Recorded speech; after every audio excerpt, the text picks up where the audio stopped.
So what pairs well with a light brew? Heavy conversations, of course. Thank you so much for sticking with the Hello Day podcast. We appreciate you. In fact, we really do appreciate our sponsor, that's Tusker Lite. Asante Sana for believing in this podcast and for saying Hello Day is definitely one of the top tier convos that are actually on the market. And so here is to heavy conversations and lighter brews, or should we say lighter brews, heavy conversations. Thanks so much, Tusker Lite. By the way, if you would like to contribute to this podcast, please take a look at what's at the bottom of your screen. You can see how you can support the podcast through that pay bill or that till number that's on your screen. Asante Sana for all the love that we are receiving. Shiko Kaitani here on the Hello Day podcast. And this time around, we have one that we believe is it's going to be here. It's going to slap right here because we're really talking about empathy. And it's more of a conversation targeted to individuals who really find a challenge trying to understand the feelings of another. There's such a culture, a huge culture of selfishness. I mean, look at what's happening around the globe, right? And the question is, where is the humanity? Where is the empathy? How do we begin to foster those emotions? Well, we got a great idea after hanging out with pet moms and dads. There's something about this community. Okay, it takes a lot for you to love an animal, a pet. Okay, and so today we said, by the way, we can derive something out of this community. We can learn out of pet parent communities, right?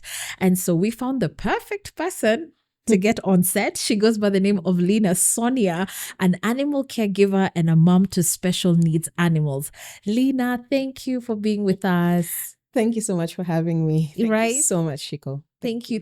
I think, when we met you, you were just this ball of sunshine and fire and passion, and you were just like, the animals.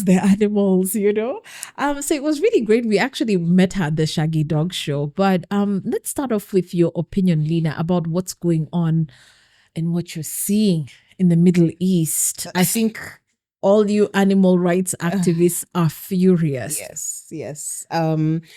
I think as much as I do feel a lot of sadness towards what's going on and how it's affecting, like the ripple effect of the economy and lives lost and stuff, I'm also kind of like the animals. Right. Who's feeding the animals? It's true. And if I could, help all of them, obviously I would be in upper front lines. I'm like, don't throw another grenade. We need to take the kittens and the puppies. Right. And, mother and children. And it's sad. But I'm grateful that there are organizations out there and also the locals. I just look at the locals. They're trying so hard to save their pets and they're like going back into like buildings, bringing them out. And it warms my heart that there is some form of empathy and sympathy and love out there that surpasses human understanding. Correct. Did it kind of make you judge those who left them behind? I know there are obviously all the restrictions they had with trying to move with their animals, but how did you feel towards those pet parents? It's for me, it's like a I don't know how to put it. It's like a balance. It's not a balance. It's a 50-50. Yeah, it's a 50-50 because there are others that, it's a war, and yes, animals are part of your family because they don't know, to them, you're everything and they don't know anything else. So when you wake up and you run away, it kind of like confuses the animal. They're like, Sasanta do, where's my person? Yeah. And then there's the flip side to the coin is I can't judge because I don't know your situation that caused you to leave, maybe something happened, maybe you lost a relative, or maybe the house has been totally demolished. So you don't know if the animal is alive or dead. So there is always like a flip coin to it. But those that leave them intentionally, not in war-torn countries, but those that just leave them intentionally, I'm looking at you with judging eyes. Like the things that you see here, Yeah. here back at home in the Yes. 254. Yes, That in the happens a 254. lot. You The don't even wanna abandonment of animals. Yes. Yeah. Okay. So just for shock value, we're going to ask Lina to tell us how many pets she has and is currently living with. So you can see how serious we mean. You may think, by the way, you're a pet lover. No, no, no, no, no. By the way, you ain't got nothing on this woman. Tuko wengi. Okay. But so I do have over 40 cats. Wow. And over 15 dogs. I do have some guinea pigs. I do have some tortoises here and there. Yeah, so I have like my home is An animal farm. it's an animal farm, and a lot of people kind of like call me, I don't know, they call me names, but as long as the animals are happy and I'm happy, Yeah. Mia, I'll just do me. I know. I'll do me. Okay, so let's get into the lessons that we ought to be learning out of this. And first of all, it's really just trying to understand the emotional connection between the animal and human, okay? Mhm. And for you, why is this bond so important, first of all, for their well-being as the animal? What does this connection do for them? You see, the thing is, animals are about the presence, right? They react to routine, intention, love, energy, right? And people kind of confuse this with it's you might not understand it because dogs don't speak, cats don't speak. It's a lot of body language. Yeah. And imagine like you're forming a bond with a non-verbal creature. Yeah. So it's all about them looking at you, you looking at them, and understanding what they're feeling and connecting on a level where humans probably can't, because they have to speak. I have to tell you what I'm feeling. Right. But the emotional connection comes from that. And when an animal feels that, then they feel that this person is their safety net, is taking care of them, loves them, their energy is good, then they in turn become so free and so loving and so trusting. And that creates a bond that is honestly like no other. It's unbreakable. It's unbreakable. They put 100% trust in you. 1,000%. 1,000%. 1,000. Yes. And where are these misconceptions, Lina? Like, how do we just get it wrong? Like, what are we not understanding about what they are communicating, what their emotions are like, and how does this really result in how we treat them? That's a good question, because the thing is, people believe that animals operate on instinct and that they don't have complex feelings. Wow. Do you get? So because of that, people they have this misconception sometimes of fear equals to aggression, and past trauma reaction equals to bad behavior, and an animal withdrawing is probably it's being stubborn. Yeah. And because of that, then there's a lot of neglect, there's a lot of abandonment, there's lack of understanding. So with all that, it causes a lot of inhumane reactions towards the animals. That's very true. Yeah. Yeah. So there is a lot to learn about being a pet parent and understanding an animal, that it actually goes beyond just it's a cute and cuddly dog.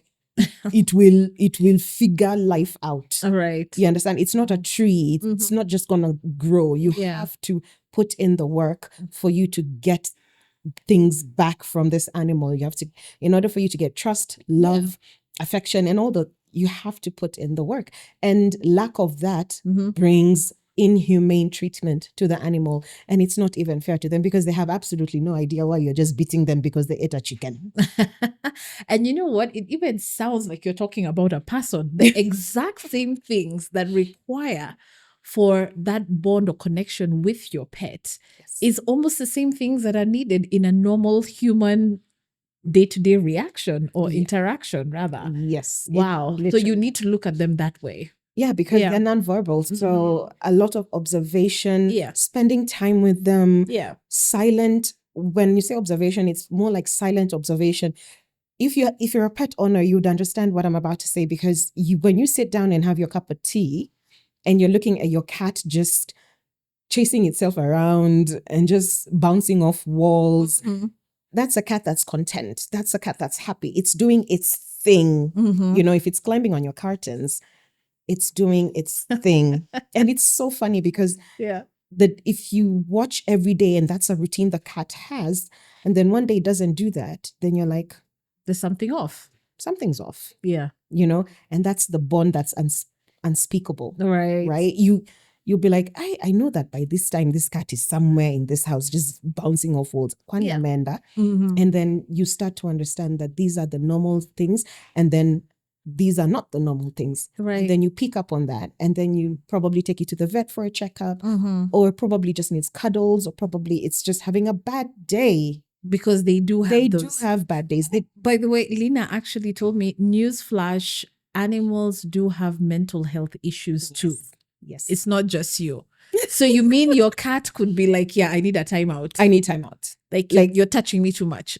First of all, if you're a cat mom, you would know when a cat tells you you're touching me too much, because it will lick itself and walk away. Yeah. It's like, I'm done. Thanks so much for the cuddles. Yeah. But they do get mental issues. I have seen it. I have seen an animal depressed to a point of, death. Yeah. I have seen an animal so traumatized because it was locked up for years and years in a small room with no light, and it sees light and grass for the first time, and it's confused. It doesn't know human touch. It doesn't know anything. Yeah. And you have to be patient, and you have to show them that you can trust me again. You can, it's okay to be the way, you understand? So they do have all these traumas the same way. I don't know if people put them on Zoloft and stuff like that, but they do have this kind of issues. Right.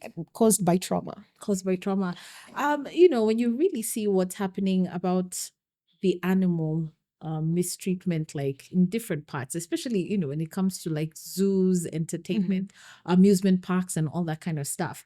And you actually think about it critically. You're like, how would you feel being in a cage all your life? And people are like, no, but it's fine. So for you, do you believe the people who are actually paying for this amusement are the very same people we're talking about who lack this empathy, this emotion that's so needed?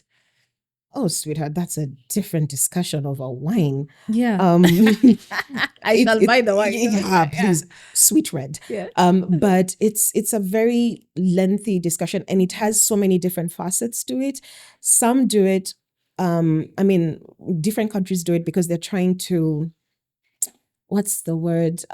Save the extinction of a certain species. So that's the conservation effort. Exactly. Okay. And then there is the amusement aspect where like you go to certain countries, they have them where you can ride them, you can do this, you can do that.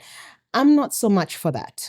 You would never pay. I would never pay. Yeah. The same way I would never buy a dog or a cat off the streets. I wouldn't pay to ride an elephant, right? Or I don't know. So there's that aspect, and people taking pictures and trying, like there's this video I see where there's a tiger. There's a woman sitting down and a tiger comes up. Yeah, and I'm like, a tiger is a wild animal. It's meant to be in the wild, and I'm not saying like it's a bad thing to understand them, connect with them, but not make them part of an amusement. It's again, that's just my opinion. I know there's so many other different opinions, and maybe people will say otherwise, but this is me, my 2 cents.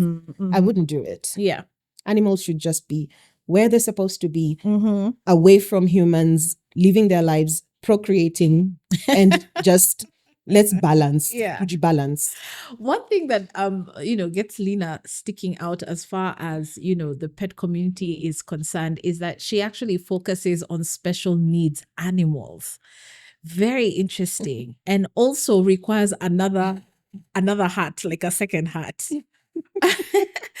And Lina, how does that make you feel when you see special needs animals being bypassed, by people who probably are considering taking a pet, and they're like, I don't think I want to, deal with the one that doesn't have the hind legs. I don't want to deal with the blind one. I don't want to deal with one that's, I don't judge. yeah. I don't judge, but I always say it's lack of proper knowledge or information regarding a certain physical disability. Because the thing is, just because it has 3 legs, it doesn't mean it can't connect to you emotionally. And how did you manage to overlook that and say, you know what, you're perfect as you are? I don't know, Milo. Oh yeah, or that's a nice, Tusker, actually, or Bosco. there are many Boscos. Yes. Okay, so for me it comes from 2 parts. One, for me, empathy is not a feeling; it's a continuous learning thing. And 2, being a special needs person myself, both physically and mentally, because who isn't? Being a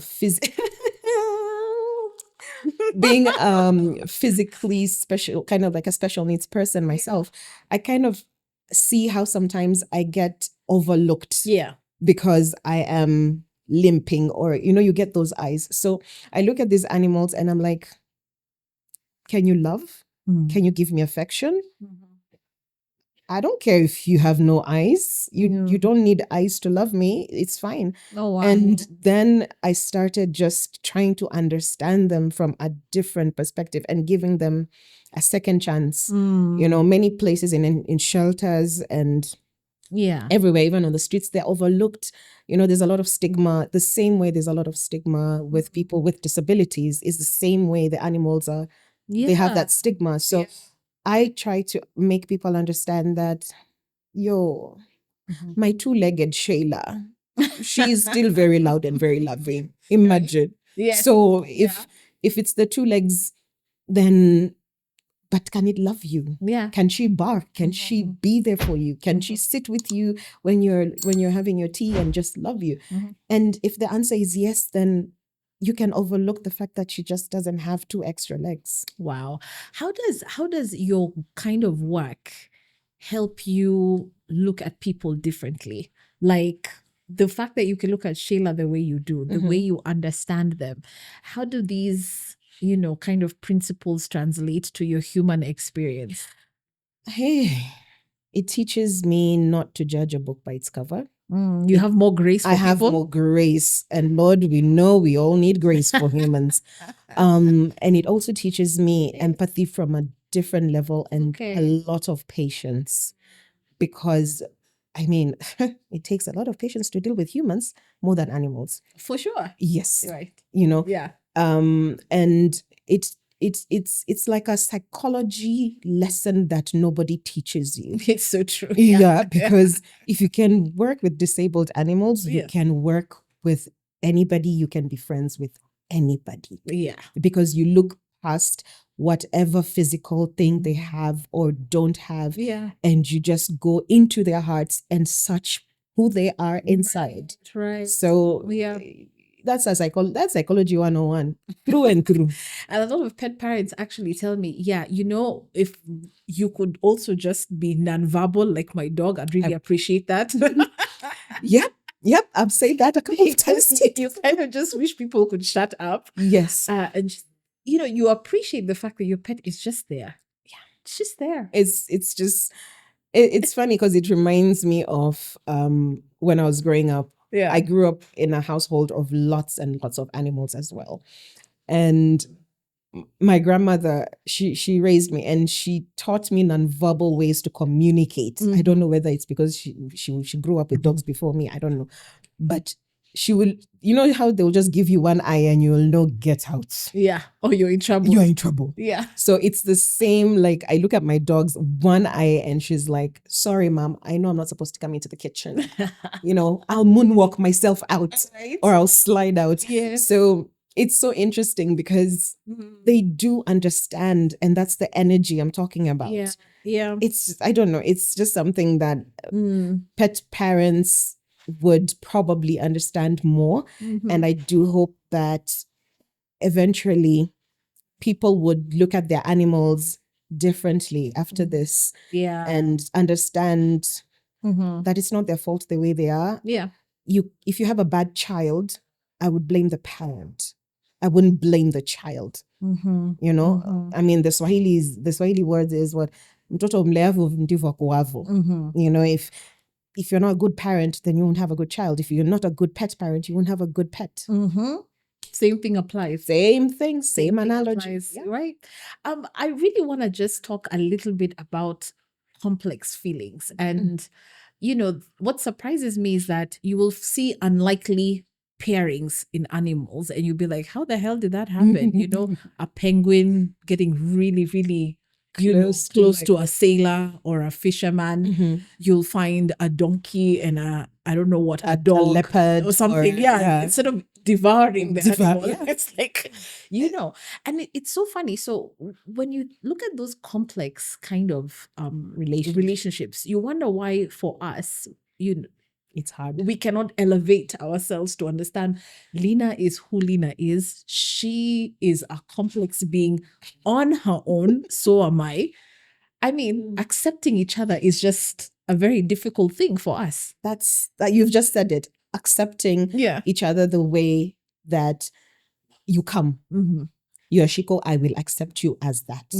Right? I love you the way and whether you like to walk around with wearing your hat backwards or your jeans backwards or you know, you talk with whatever, it's who you are. I shouldn't, if I want to be with you as a friend, I shouldn't try and change you. Yeah. Because they're not trying to change each other. The penguin is not trying to change. Exactly. The leopard is still a leopard. He's still going to hunt. Yes. He'll probably even hunt, you know, the same species, but it will come back and he will understand this is my person.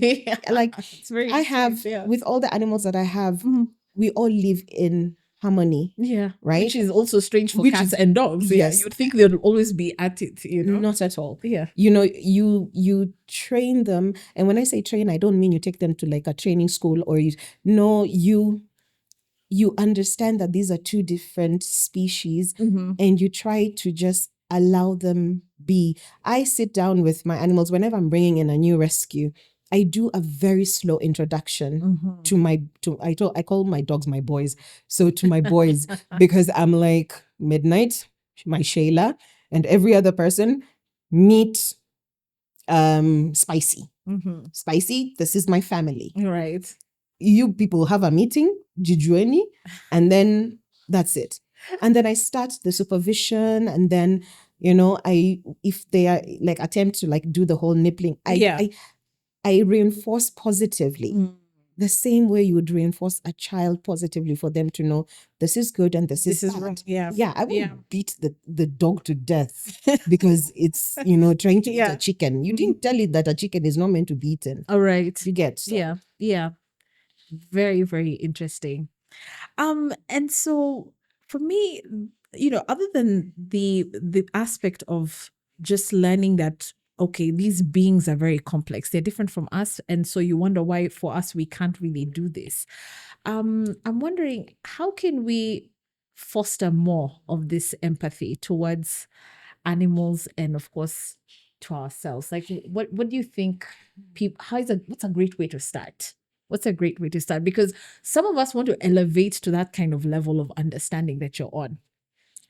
Do you know yourself? Start with, do you understand yourself? Yeah. Again, these are my 2 cents. Do you understand yourself, and do you give grace to the person you're trying to be friends with for them to have a safe space to be who they are at any particular point in time? Everybody needs a safe space. Everybody needs a safe person. Yeah. If you stop being very judgmental and just judging someone with, you know, judge a book by its cover because I see you like this, or a lot of good example would be a lot of people judge me because 1, I have lots of animals. 2, I have dreadlocks. She's not normal. Yeah, but you're not trying to learn who I am and why I am the way you're just stamped as weird. Yeah, I mean the weird, you know, weird name. Who you are. Right. You know? Yeah. And when I'm trying to know you, I'm not trying to know you like okay, maybe the external. you know, she's not wearing like Louis Vuitton. You know, no, I'm trying to learn you, like what makes you tick, what makes you smile, what makes you sad. and bond with you on that level. Yeah. Find commonalities and don't judge people based on their personalities or who they are. Right. Because then at the end of the day, we'll all be just alone. I'm okay with my animals. I mean, I'm just saying for the rest of the humanity. For all of y'all. For all of y'all, me, I'm good. Right? Yeah. As we begin to actually wind down, Lina, because I want you to give people the opportunity to experience what you're experiencing every single day. How do you think this kind of experience brings you closer to God? With the way you think our maker, if at all you are a believer, right, looks at us in the way we relate with the animals he put here for us to care about. I mean, do you think this experience is something that connects you even to your maker even more by the way you treat animals? Yes, like yes. I think I was having this discussion a couple of days ago with a cab guy. Yeah. And I was explaining to him what I do because he's so far on me. I was like, this is jewelry, bro. Right. This is jewelry. Yeah. But I was explaining to him that if we were put on this earth to take care of these animals because they came before us, why should we feel that we are way better than them and we were put here? Like, chunga hawa wanyama wangu. Right. You're You their get? caregivers. We are the right. caregivers. Custodians. Exactly. So I think that for me always rings in my head. Yeah, you're that having more of a spiritual. Over spiritual. Yeah, Yeah, because I'm like, experience. I shouldn't feel more superior. Although, yes, science has made us feel we're superior. Religion has. But these guys were created by the same God, if you believe in that. And if he sat down and created an elephant and created humans, then why can't I love them the way he loves us enough to sit down and create us and create them? Yeah. So every single time I talk about my animals or my disabled animals or just animals in general, when I'm trying to teach people, I talk to everybody on the street that wants to listen about animals. So, so I always bring the concept of religion, and I always apologize because the people who are not religious, but I'm like, this is how it has made me. Right. And this is how I see life from a different perspective. I'm not all religious and stuff, but this particular thing, this concept of the animals, it gets you. It gets me to it's a direct. The way you treat animals is, I think, how you treat animals is how you treat another person.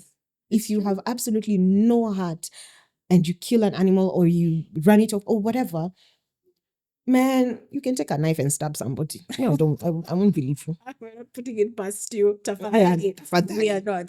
So there's this I don't know whether to call it a theory or suggestion, perhaps, that people who are dealing with a lot of mental health issues are highly recommended to get a pet.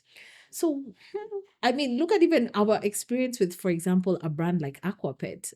They talk about the community of people who love aquariums. Apparently, they're called aquarists. Did I get that right? I don't know. Yeah. Anyway, so there's some calming aspect that comes into your home if perhaps you do have an aquarium. That's just one aspect. But for you, what do animals and caring for them do for your mental health and wellness? I'm not sure this is the right thing to say, but there's a reason I'm not behind bars. Because mental health is a different it's a different ball game entirely. But it gives me purpose. Okay. It gives me purpose. Yeah. It gives me a reason to wake up in the morning because the minute I open my eyes, I'm already hating my day. But I remember and then, I turn around and then there's a blind and deaf cat just looking at me, but she can't see me. And she's just happy. Yeah, because she can sense you around. Yeah, she's sensing. And I'm like, I like this little life of mine, and no matter how bad my day is, I know I can go home and there will be 16 to 17 tails wagging and happy that I didn't end my day or my life or anything. That's amazing. And I just stand there and they're just jumping on me and they're just so happy. They don't care whether I got yelled, or something, or I bashed my car. They're just like, you are home. Praise Jesus. All right. And that makes amazing. me, and then my cats look at me and they slow blink, I know. slow blinking at you. And you're like, just come here, baby girl. And I imagine there are people out here who don't even have, first, you don't have a date, you don't have a boyfriend, you don't have a girlfriend. I mean, for God's sakes, get up. Lina is even getting quadruple the love. I know, right? That even you haven't seen in like, I don't even know how many years, okay? Yeah. So please, definitely, this is the kind of love that we want when we get home. So let's give people the opportunity to come into your world. How can we kind of engage with Lina and the farm and my family with a U? So my house, where the little sanctuary of weirdos, as I call ourselves, is in Gong. Okay. But it's always open to people that want to volunteer, want to come and experience love from a different perspective, want to just come and sit under a tree and just have a dog come and just put its head on your lap and just look at you like, I don't know you, but you're cute. You're right. Also, they can follow me on social media, Positive Pet Care KE. That's on IG, and also I have another page, my personal page, which is Malikia_Lina, which a lot of people know me from there. Yeah. Right. But I always welcome people to come to my house. Like if you're having a very bad day and you don't have a problem coming to Ngong, or you live in Ngong, Kujeni.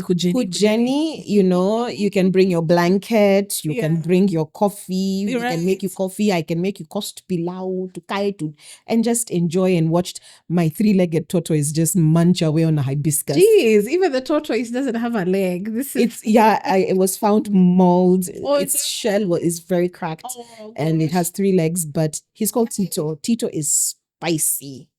He's a spicy dog. Listen, we just need to say a special prayer for the likes of Lina, because there's not everybody in this community who's going to do the work that she does. But guess what?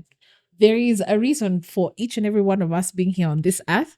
We all have a purpose, and you found yours. I'm so happy for you. Straight Lina. up, like since I was since I was a teenager. Wow. No, before that, actually. My best friend was a tortoise named Sunday. So it's been there. It's been there. And my mom's best friend was a peacock. So hey, it runs in the family. So I'm gonna challenge Lina to actually try to explain to my son what a non-verbal animal is, because according to him, he's like, what are you talking about? Bluey talks.